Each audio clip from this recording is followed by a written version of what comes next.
Hello everyone, welcome back to another episode of Hallowed Be Thy Game. Ren here, and if you're a fan of RPGs and general discussions about the games we all know and love, then you've definitely found a friend in this channel. I post at least once a week on topics from pickup videos, new releases, to just chatting about the games that have reached hallowed status in my heart. So thank you so much for watching, and today I'm very excited to talk about the top 5 games I'm looking forward to coming this year. Let's check it out.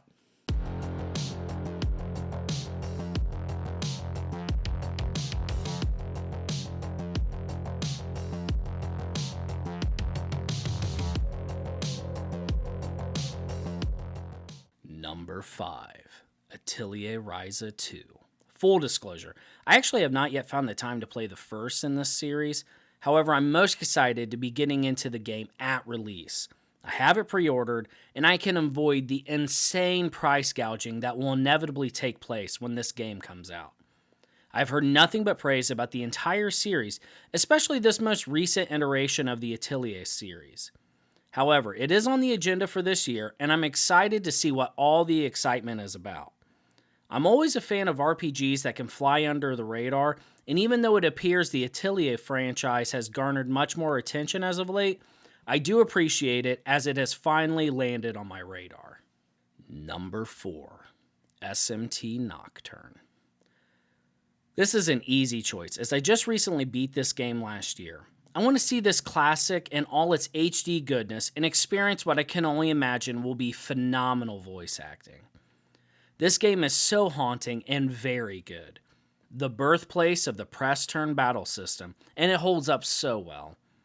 There are some archaic and trolly aspects to this game, but I'm actually excited that there will be an easier difficulty setting so more people can give this bad boy a try.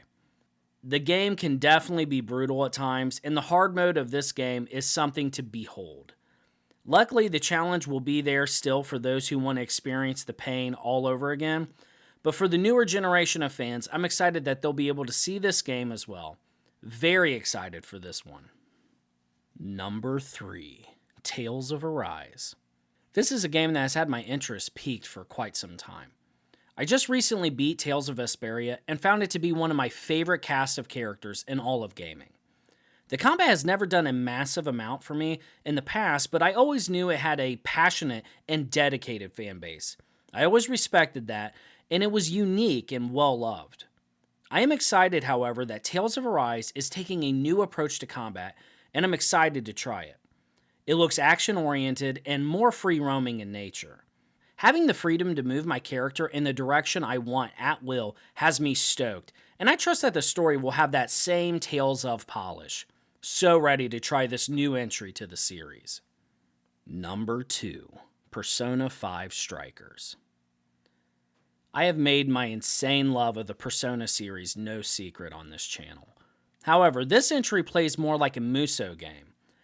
This typically would have had me bummed out to hear that one of my all-time favorite games was getting a Musou port. However, after recently playing Hyrule Warriors Age of Calamity, it opened my eyes to the vast amounts of fun that can be had in this genre. I'm so psyched to dive into this game next month and hang out with the Phantom Thieves again.